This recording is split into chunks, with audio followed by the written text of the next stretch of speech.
I'd say my favorite thing or memory about Jack Jack was he was one of the first kitties that would come when I call him. I would be like, Jack Jack, come here, Jack Jack.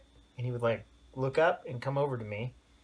And he always wanted scratches. And so I would give him scratches on his face and around his ears. And he would then just like sprawl on the ground and just love. And so he was just like a little cuddle puddle. And yeah, and he would just walk into our house whenever we had the door open. He would just walk in and look for scratches, and I love that. It was one of my favorite, one of the coolest kitties I've ever known or been around.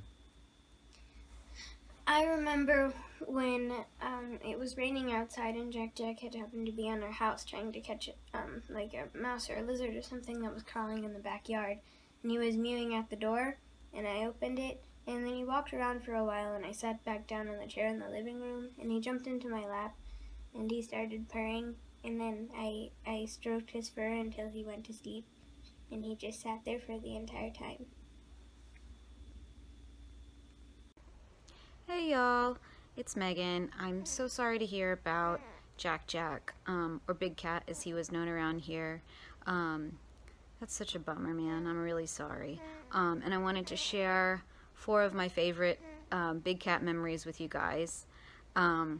So the first one would be my introduction to Big Cat, which was many years ago, and he was in the yard, and I picked him up, I scooped him up like a baby, and I was so excited to hold a cat, and I called to a friend a few yards away. I said, look at this cat, and Big Cat looked me in the eye, took his paws on either side of my temples and just smashed the heck out of them.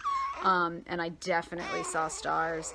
But I still kept going back for more because it's a nice cat. And then the next story I have, sorry, I got a squeaky guy down here. The next story I have is that we had a cat door so that our cat Cream Cheese could come in. And sometimes Big Cat also used the cat door. And I'd always know when he was in the house, even if I was in a different room, because Big Cat would go straight to Cream Cheese's like toy bin, and he would bat around all the toys and pull them all out, and you'd hear little bells rattling. So that was pretty cute. I thought it was cuter than Cream Cheese did, but and so Cream Cheese and Big Cat definitely had an uneasy friendship, maybe kind of like a frenemy situation.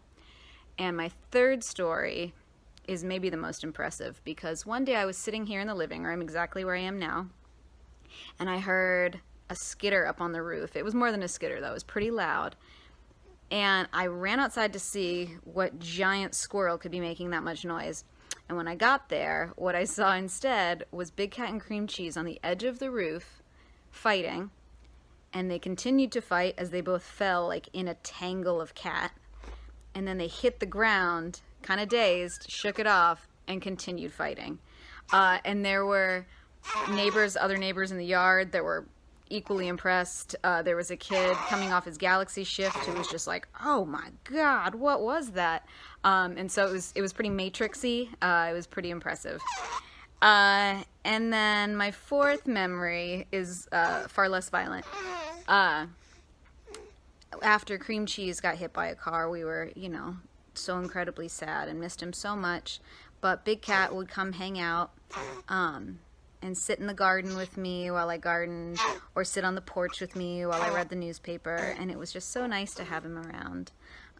So again, I'm sorry guys, I hate to hear about that, but we will miss this guy around here. He was a big part of living here on our street. One of my favorite things about Jack Jack is whenever y'all would go out of town and he just knew that he lived over here, so he would come over here for food, and then after you guys would get back into town, he would still come and meow at the door and then walk in and go straight to his spot where his food and water normally were. And when he would realize it wasn't actually there, he would get really offended and then go back to the front door and be like, I'm leaving. I don't want to hang out here anymore. I came for my food. You don't have any food for me. I don't know what's going on. I'm out of here. And then secretly, he would come over and snuggle with me all the time. And when Charlie and Drew were gone, I would just pet him. We would hang out on the couch together. So, man, we're really going to miss him.